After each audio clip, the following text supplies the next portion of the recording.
یہ آخری امت ہے، لیکن یہ خاص امت ہے۔ یہ پہلی امتیں جتنی بھی گزر چکی ہیں ان کی طرح عام امت نہیں ہے۔ یہ بات اس لیے عرض کر دی کہ مولانا الیاس رحمت اللہ علیہ نے دو بڑے کام کیے۔ ایک تو یہ کیا کہ امت کو احساس دلایا کہ تم تو دوسری امتوں کی طرح عام امت نہیں ہو، اور تم تو جو ہے نا خاص امت ہو، اور اللہ پاک نے تم کو بہت بڑے درجے پر فائز کیا ہے، اور تمہارا تو اللہ پاک کے دربار میں بہت اونچا مقام ہے۔ تمہیں تو اللہ پاک نے بہت بڑا کام عطا کیا ہے۔ یہ دو بڑی بات ہے۔ ایک بات تو یہ کی کہ امت کو احساس دلایا اپنے مقام کا۔ دوسری بات جو کہ جس کے لیے ہم جمع ہوئے ہیں،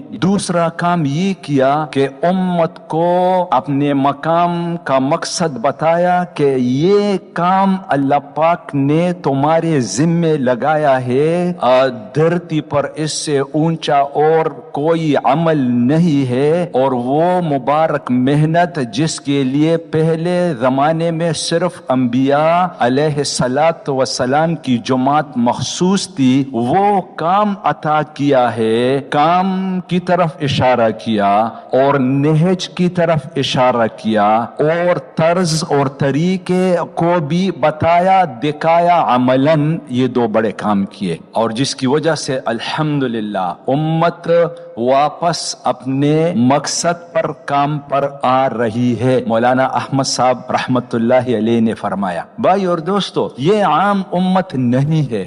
ایک روایت میں ہے کہ تم 70ویں امت ہو، یا اس طرح کے الفاظ بھی ہیں کہ تم 70ویں امت پوری کر رہے ہو، اور ان تمام امتوں میں تم اللہ پاک کے ہاں سب سے زیادہ اعلیٰ، سب سے زیادہ باعزت، سب سے زیادہ اعلیٰ اور سب سے زیادہ باعزت۔ ابن عباس رضی اللہ تعالی عنہ یہ آیت شریفہ جب تلاوت فرماتے، جس میں اللہ پاک نے ایک ہی آیت میں سب کچھ بتا دیا، امت کا مقام بھی، کام بھی، سب کچھ بتا دیا ہے۔ اور وہ آیت شریفہ اکثر ہم سنتے رہتے ہیں تبلیغ میں، تو عام طور پر ہر وقت تم بہترین امت ہو، مقام بتایا۔ یہ خطاب اللہ پاک نے پہلی امتوں کو نہیں دیا کہ تم بہترین امت ہو، یہ اس امت کے لیے مخصوص ہے۔ اللہ پاک کا فرمانا کہ تم بہترین امت ہو، یہ کتنی بڑی بات ہے اور کتنا اونچا مقام ہے۔ تم بہترین امت ہو، پھر بتایا تمام دنیا کے انسانوں کی بھلائی کے لیے بھیجے گئے ہو، پیدا کیے گئے ہو، پسند کیے گئے ہو، چھانٹے گئے ہو، چنے گئے ہو۔ بہت سارے ترجمے علماء حضرات جس طرح بھی فرماتے ہیں، تمام دنیا کے انسانوں کی بھلائی کے لیے، خیر خواہی کے لیے، بہت بڑا خیر پہنچانے کے لیے بھیجے گئے ہو۔ اور پھر بتا دیا کہ وہ کیا ہے خیر خواہی، کہ تم بھلی باتوں کا حکم کرتے ہو، یا یوں ترجمہ ہے کہ تم بھلی باتوں کو پھیلاتے ہو اور بری باتوں سے منع کرتے ہو۔ یہ تو مختصر سا نظر آتا ہے، لیکن بار دوستو اس کے پیچھے بہت ساری حقیقتیں ہیں۔ ایک جو تفسیر انہوں نے لکھی ہے، تو اس میں اس آیت شریفہ کی تفسیر میں لکھا ہوا ہے، صفحہ نمبر 82 پر ہے، اور دائیں طرف اور نیچے کے حصے میں کیا لکھا ہوا ہے؟ اے مسلمانوں، اللہ پاک نے تم کو تمام امتوں میں سے بہترین امت قرار دیا ہے، اور اس کے علم ازلی میں پہلے سے یہی مقدر ہو چکا تھا، اور جس کی خبر بعض انبیاء سابقین کو بھی دے دی گئی تھی، پہلے نبیوں کو بھی خبر دے دی گئی تھی اس امت کے مقام کے بارے میں، اور جس کی خبر بعض انبیاء سابقین کو بھی دے دی گئی تھی کہ جس طرح نبی آخر الزمان محمد الرسول اللہ صلی اللہ علیہ وسلم تمام نبیوں میں افضل ہوں گے، آپ کی امت بھی گویا تمام امتوں پر اور اقوام پر گوئے سبقت لے جائے گی، کیونکہ یہ جو سبقت اور یہ جو مقام ان کو سب سے اشرف و اکرم پیغمبر نصیب ہوگا، ادوم و اکمل شریعت ملے گی، علوم اور معارف کے دروازے ان پر کھول دیے جائیں گے، ایمان و عمل و تقوی کی تمام شاخیں ان کی محنت اور قربانیوں سے سرسبز اور شاداب ہوں گے، اور وہ کسی خاص قوم و نسب یا مخصوص ملک اور اقلیم میں معصور نہ ہوگی بلکہ اس کا دار عمل سارے عالم کو اور انسانی زندگی کے تمام شعبوں کو محیط ہوگا. گویا ان کا وجود ہی اس لیے ہوگا کہ وہ تمام دنیا کے انسانوں کی خیرخواہی کرے اور انہیں جنت کے دروازوں پر لا کر کھڑا کر دے. تفسیر میں اس آیت شریفہ کا جو لکھا ہوا ہے بار بار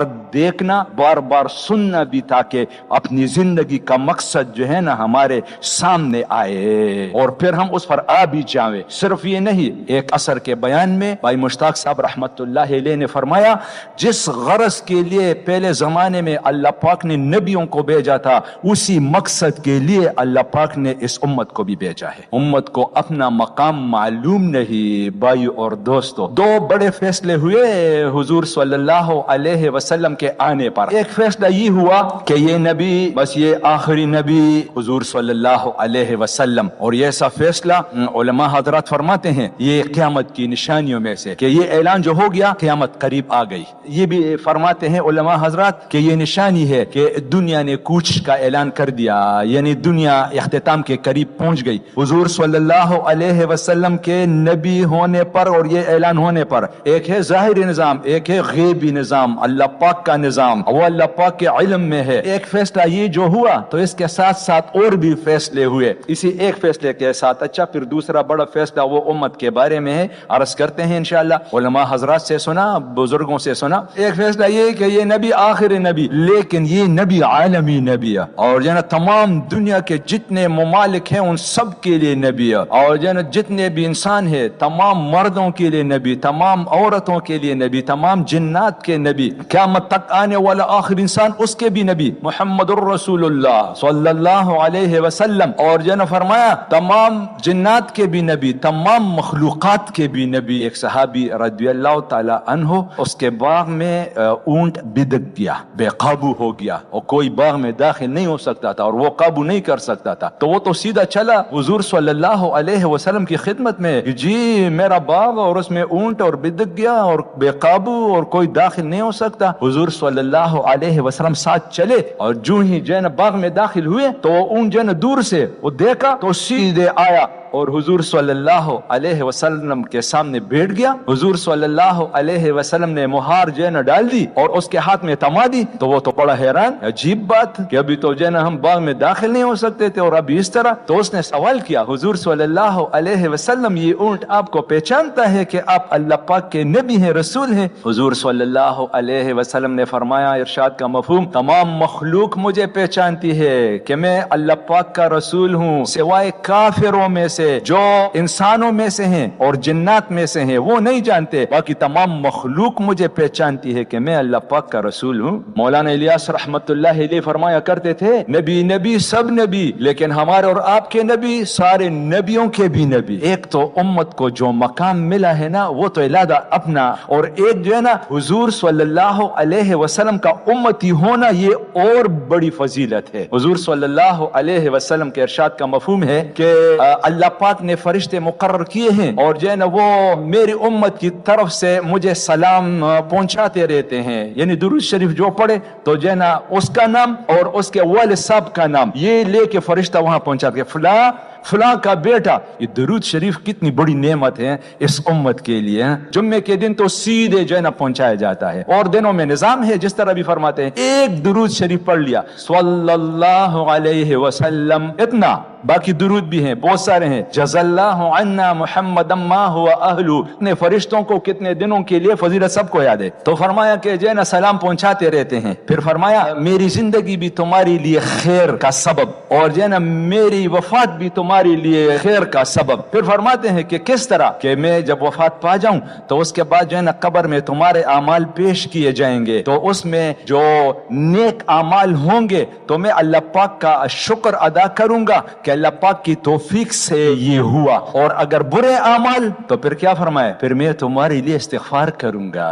حضور صلی اللہ علیہ وسلم عائشہ رضی اللہ تعالی عنہ سے فرمایا، اے عائشہ میری امت میں سے کسی کے دو بچے اگر وفات پا جائیں، بچے چھوٹی عمر میں. تو یہ بچے اس وقت تک جنت میں داخل نہیں ہوں گے جب تک اپنے والدین کو پہلے جنت میں داخل نہ کروائیں. تو کام بن گیا. پھر عائشہ رضی اللہ تعالی عنہا نے عرض کیا جی اگر دو نہیں کسی کا ایک بچہ فوت ہو گیا ہو, وہ ایک بھی یعنی وہ بھی اس وقت تک جنت میں داخل نہیں ہوگا جب تک اپنے والدین کو پہلے جنت میں. ایک کا بھی کام بن گیا. پھر عائشہ رضی اللہ تعالی عنہا نے عرض کیا جی اگر کسی کا ایک بھی فوت نہیں ہوا پھر کیا بنے گا؟ دو کا بھی کام بن گیا, ایک کا بھی بن گیا, اور بہت سارے تو ایسے ہوں گے جن کا ایک بھی نہیں. تو اس پر حضور صلی اللہ علیہ وسلم نے فرمایا اے عائشہ پھر میں اس کی مدد کے لیے آؤں گا اس کو جنت میں داخل کروانے کے لیے, اور مجھ جیسا مددگار اور کوئی نہیں ملے گا. میں آؤں گا اور اس کو جنت میں داخل کروانے کے لیے. حضور صلی اللہ علیہ وسلم.